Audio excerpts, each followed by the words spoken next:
என்னம்மா பண்ற? புதுசா இருக்கு. இனிப்பு இடியாப்ப கொழக்கட்டை பண்றேன்ப்பா. இனிப்பு இடியாப்ப கொழக்கட்டையா? ஆமா, எல்லாருக்கும் தெரிஞ்சதுதான், கொஞ்சம் பாரு. சரி, கொஞ்சம் பார்க்கறேன், சொல்லு. இப்போ இடியாப்பத்தை புழிவோம்.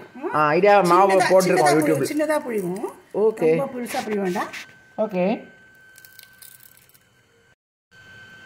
இந்த மாதிரி இடியாப்பம் புழிஞ்சு என்ன பண்ண போறாய்? இப்போ பா, இந்த மாதிரி புழிஞ்சாச்சா? ஆமா, புழிஞ்சாச்சு. ஸ்பூன்ல ஒவ்வொரு ஸ்பூனா எடுத்து இது மேல வைப்பேன். பூர்ணமா? ஆமா. என்னது வித்தியாசமெல்லாம் யோசிக்கிறியே? கொழக்கட்டை எல்லாருக்கும் போர் அடிச்சு போச்சு. கலக்கறப்போ எல்லாருக்கும் கொழக்கட்டை போர் அடிக்கிறது. இதே மாதிரி கொஞ்சம் வித்தியாசமா பண்ணலாம். சரி, ஓகே. ஓ சரி, இப்போ எல்லாம் அடுத்து என்ன பண்ண போற? அம்மா, இதை கவர் பண்ணணும்ப்பா. சரி, ஓகே. என்ன பண்ண போற? இது மேலே பா.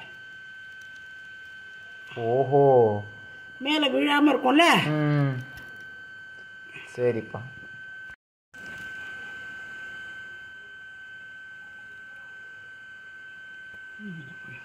இப்போ இட்லி கேட்க போறியா? வீட்டில் வைக்க போகிறேன். சரி, 3-4 மினிட்ஸில் ஆகிடும். அப்புறம் எடுத்து என்னன்னு பார்க்கலாம். மூடு. ஆஹா, வெந்திருத்து போல இருக்கே. வெந்திருத்து கண்ணா. ஓகே.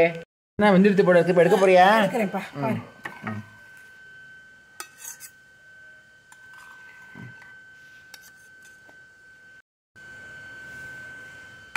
சொல்லுமா, என்ன பண்ண போற? இதில் தேங்காய் பால். தேங்காய் பால் அது?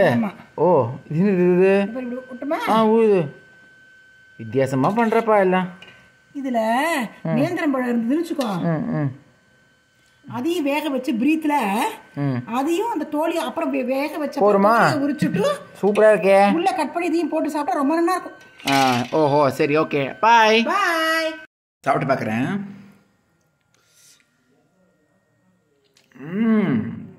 செம்ம டேஸ்டியாக இருக்குது. ட்ரை பண்ணுங்கள், செம்மையாக இருக்குது.